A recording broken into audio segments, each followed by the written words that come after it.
Shortly after his visit, Vance tweeted, "Today I met with the Holy Father, Pope Francis. I am grateful for his invitation to meet, and I pray for his good health. Happy Easter." So now we know J.D. Vance is bad at praying, too. J.D. Vance came looking for respect. Trump came hunting for applause, and Jimmy Kimmel delivered a comedic slaughter so savage it should have come with a dangerous content warning. Picture two political piñatas stuffed with ego, hypocrisy, and just a little too much hairspray, and Kimmel swinging like it's the 4th of July. From Vance's cringeworthy loyalty pledges to Trump's spray-tan freakouts, no one and nothing was off limits. Thought late-night TV couldn't roast a political duo in under 5 minutes? Think again.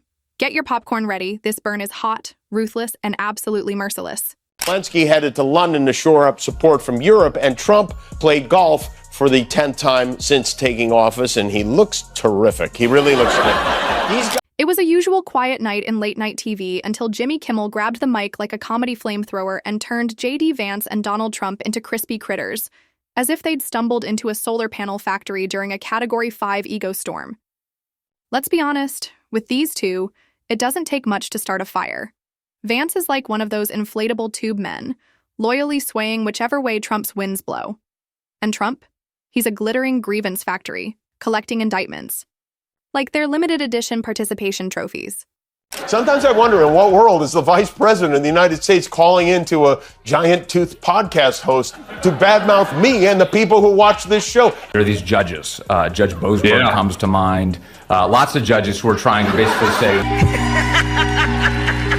the president can't exercise the powers of the presidency. You're an attorney. How do you assess the legal battles here? Yeah, I bet all those judges are huge fans of Jimmy Kimmel, by the way. But I think, Vince, that, one, we have an appeals process.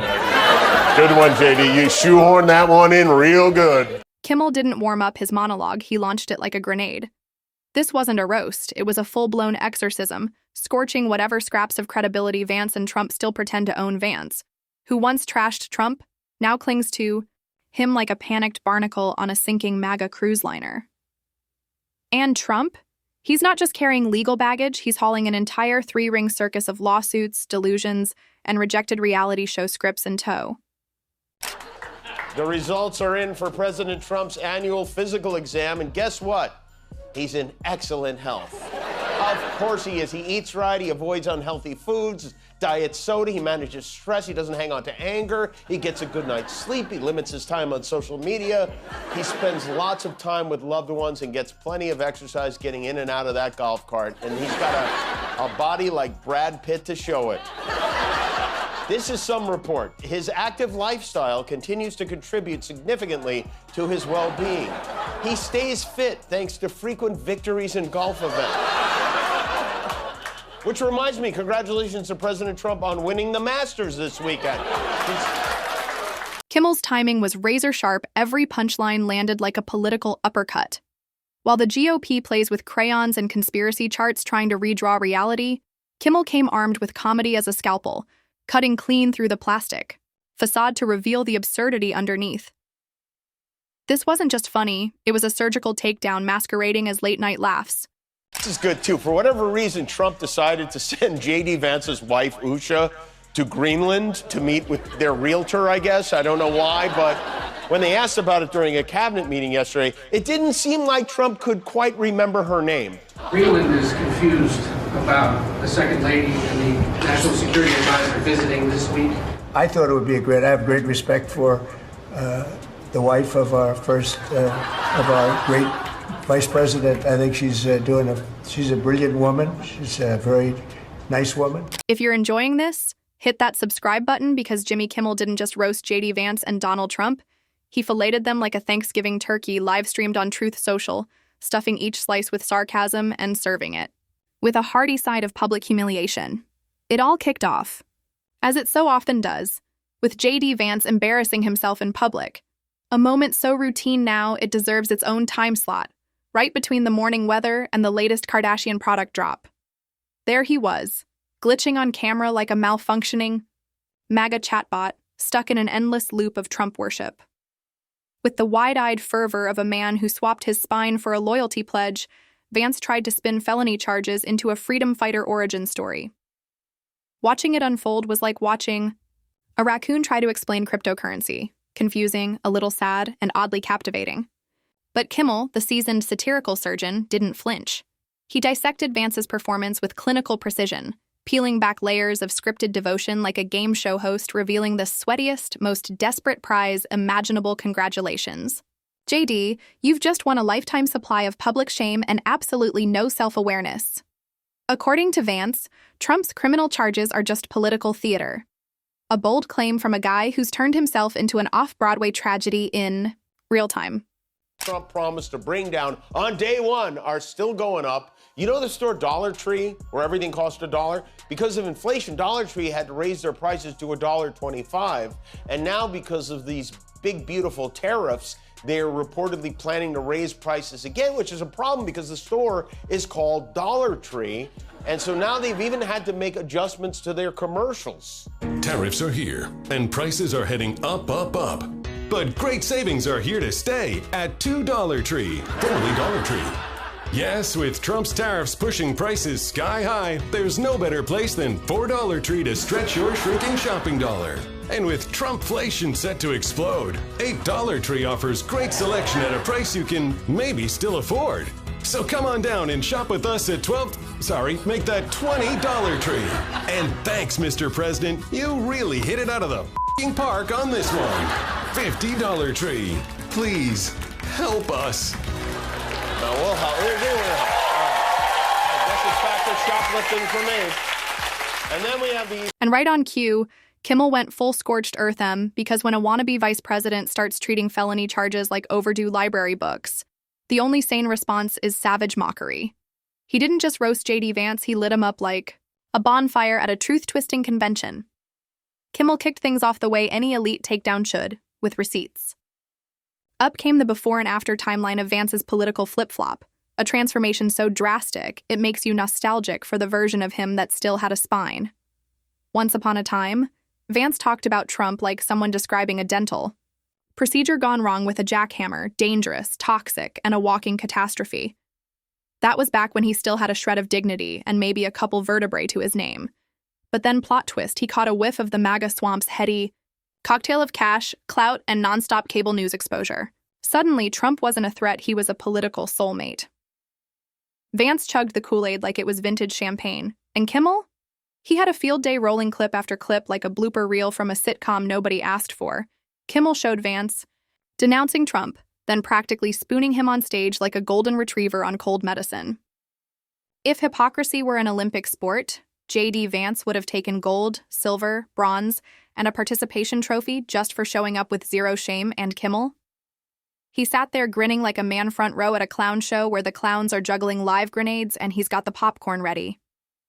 J.D. Vance celebrated his Zelensky sucker punch with a ski trip. The Vance traveled to the Sugarbush Resort, which coincidentally, Sugarbush is also J.D. Vance's Secret Service code name. But Vance, I think he picked the wrong state to relax him because when he got to Vermont, he was greeted by hundreds of protesters carrying signs like, "Vance is a traitor, go ski in Russia." The crowd wasn't just laughing because it was funny, though. It absolutely was. They were laughing because it was so jaw-droppingly transparent. It hurt. Watching J.D. Vance pretend he's always been a loyal Trump disciple is like watching a guy at a high school reunion claim he invented TikTok. It's not just cringe, it's pure delusion. And if you thought Kimmel wrapped it up there, think again. That was just the appetizer. The main course? A scorching montage of Vance's most groveling political moments. First up, his defense of Trump's bleach injection brainstorm, a moment that honestly should have come with a Surgeon General's warning and a hazmat suit. Then came the divine comedy, Vance declaring Trump was sent by God, like the heavens suddenly decided America needed a spray-tanned savior with a Diet Coke dependency and a lifelong grudge against facts. But the pièce de résistance? That now iconic Trump rally, you know, the one Trump stood on stage, endorsed Vance and mocked him in the same breath, bragging that Vance used to despise him but now kisses his well, let's say ring to keep it classy. And Vance? He just stood there, grinning like a man watching his dignity get steamrolled by a campaign bus, cheerfully waving as it drove off with the last sliver of his self-respect. Announced that he will be attending the Pope's funeral. He said they're looking forward to being there. Like he got tickets to Coachella or something. What are the chances Trump declares himself Pope? They're not zero. They are not zero. Then MAGA Teresa spoke about what Easter means to both him and America. Speaking of special, Easter is special, and it's one of our favorite days. It's one of our favorite periods of time. We're honoring Jesus Christ, and we're going to honor Jesus Christ very powerfully. Kimmel replayed that Trump rally moment like it was the Zapruder film, pausing, rewinding, and zooming in on Vance's face. At the exact second, his soul slipped quietly out the back door. If you listened closely, you could almost hear the gentle rustle of dignity folding a sweater, grabbing a passport, and catching the next flight to Canada. But Kimmel didn't stop with just roasting Vance. Oh no, he went full inferno, cranking the blowtorch and turning it straight toward Trump. Because no late-night demolition job is complete without a stroll through the orange-tinted funhouse that is the Trumpiverse. At this point, Trump is juggling more criminal charges than a Bond villain going through an existential meltdown. And Vance? He's out here defending the hush money scandal like it's a minor clerical error at the local dry cleaner. According to him, secretly paying off adult film stars to hide extramarital affairs is just standard-issue presidential behavior. Kimmel practically doubled over laughing. He looked one punchline away from needing a Heimlich on his cue cards. Let's not forget. This is the same political party that once impeached a president over a consensual affair. Now they're bending over backward to spin felony payoffs as nothing more than administrative noise and urging everyone to relax, shut up, and let the man finish his Big Mac. Barbabella claims that Trump is 6'3", which he is not. He weighs 224 pounds. Just for comparison, Green Bay Packers quarterback Jordan Love is 6'4", 219 pounds. Honestly, it's difficult to tell them apart. This one's even better. This is Baltimore Ravens linebacker Kyle Van Noy, 6'3", 255 pounds. I don't know. Maybe they just weighed Trump's head. The doctor said Trump's BMI is 28. Right. And so is his next wife, by the way. Cue the next round of footage. There's Vance making his grand tour across conservative media, breathlessly declaring Trump's trial a witch hunt. Kimmel naturally couldn't resist. He crowned Vance Salem's dumbest witch and even awarded him a custom pointy hat complete with a tiny Trump wig perched on top like a cursed cupcake topper. And the best part? Kimmel was far from done. He hit pause on the punchlines for a quick reality check because sometimes the cold, hard facts hit harder than any joke. He reminded viewers, this isn't just one scandal, it's a pattern. We're talking about a man, Trump, who's collected more indictments than wedding RSVPs, and a VP hopeful Vance, who's basically moonlighting as Trump's unpaid legal intern, with no paycheck and even less pride. Then came the twist of the knife, Vance's voting record. Because let's not forget, this so-called working-class champion has voted against capping insulin prices, against expanding health care, and against just about every policy that might actually lift up the people he claims to represent. Vance isn't fighting for the people, he's fighting for Trump. And maybe for Elon Musk's retweets, Peter Thiel's bank account, and any podcast desperate enough to let him ramble for 15 minutes about how billionaires are the real oppressed class. Today, we got the news that all of a sudden another Vance loves the concept of Greenland, too. Hey, guys, it's J.D. Vance, the vice president. And you know, there was so much excitement around Usha's visit to Greenland this Friday that I decided that I didn't want her to have all that fun by herself, and so I'm going to join her. Yeah. In light of this embarrassing group chat scandal, I have decided to go thousands of miles away from here, too. If you need me... And of course, we can't forget everyone's favorite pumpkin spice strongman, Donald Trump. As usual, he served Kimmel a buffet of material on a silver platter. According to reports, Trump has been nodding off in court, arguably the only time. In the last decade, he's stayed quiet for more than 30 seconds. Kimmel quipped that these courtroom naps aren't about fatigue. They're just Trump's way of protesting anyone else having the floor. There's something oddly poetic about a man so obsessed with himself, he manages to get bored by his own trial. But don't worry, his ever-loyal sidekick, J.D. Vance, is wide awake, tail wagging, ready to leap at the sound of a dog whistle. He defends the indefensible with the enthusiasm of a Roomba trying to tidy up a dumpster fire. Naturally, Kimmel, couldn't resist a visual gag. He rolled out a fake campaign ad, J.D. Vance for vice president because America needs a man who can fetch Diet Cokes and shred subpoenas. It was ridiculous, hysterical, and uncomfortably close to reality. Then came the internet's favorite part. The meme tsunami. Kimmel's roast went viral faster than a Trump typo. The memes poured in. J.D. Vance in a maid's outfit, dutifully scrubbing Trump's legal mess. Side-by-sides of his spine in 2016 versus 2024. One a straight ruler, the other a limp spaghetti noodle. This time around, Trump doesn't see... the first time around, it seemed to be an extension of The Apprentice, where he was just firing, you're fired. It was his catchphrase, and he just kept up with it. Now, do you think Pete Hegseth will get fired? It's such an interesting question, because by all rights, he should. Right.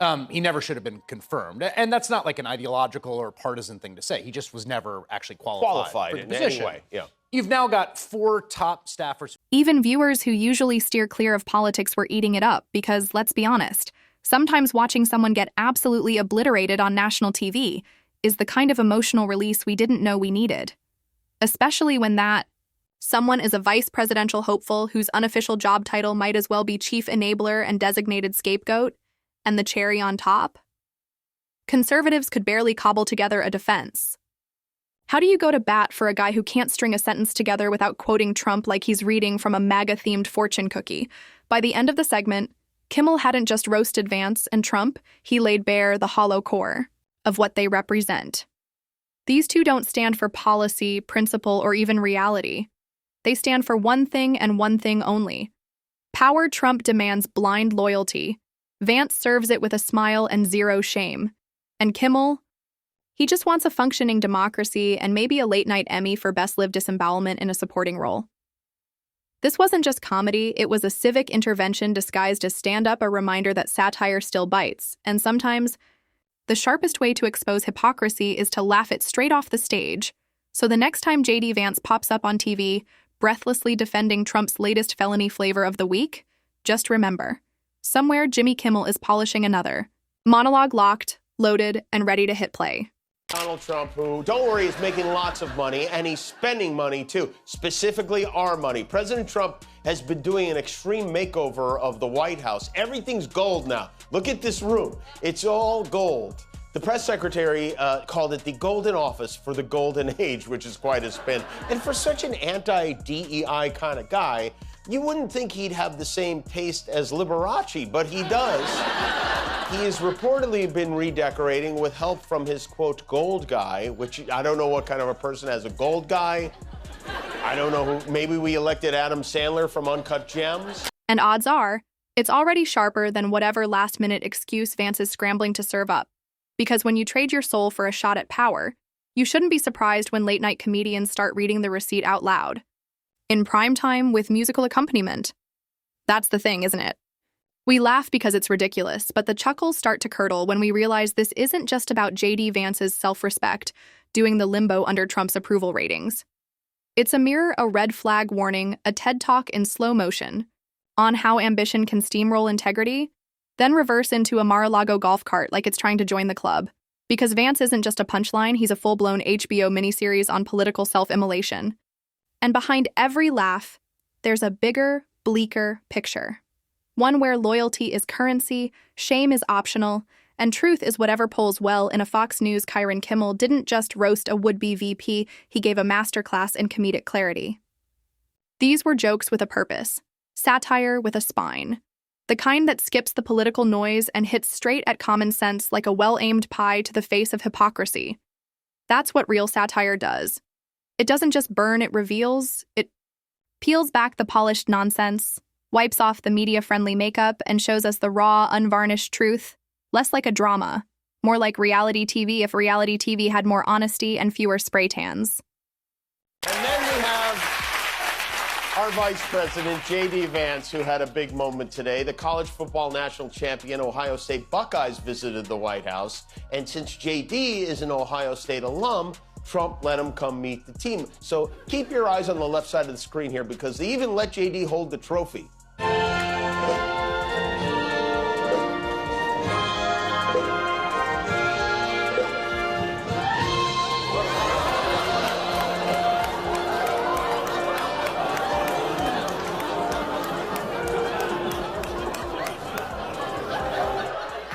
Perfect. Kimmel didn't just go after Vance for the fun of it. He turned 10 minutes of late-night comedy into the most brutally honest political commentary J.D. Vance has ever been unlucky enough to receive. Because sometimes, the only way to cut through the avalanche of propaganda, sycophancy, and legal sleight of hand is to laugh your way out of it. And in this case, the laugh wasn't just funny, it was surgical with a sledgehammer if you think, this is just about one person humiliating another. Think again. This matters because it's a stark revelation of how deep the rot has truly spread, when a sitting vice president gets roasted harder than a failed American Idol contestant. It's not just about personal shame, it's about loyalty to a man over loyalty to the Constitution. This isn't just a comedy sketch, it's a snapshot of the state of democracy. J.D. Vance's transformation from Trump critic to MAGA puppet isn't just embarrassing, it's a masterclass in how quickly principles can be tossed down the drain. It's a case study in how fast I have principles can devolve into, please, Mr. President, let me sniff the Sharpie. And the fact that it takes a late-night comedian to call this out, that's both laughable and deeply unsettling. So yeah, we laugh. Because what else can you do when the truth is so absurd that it needs a punchline just to make it through the noise?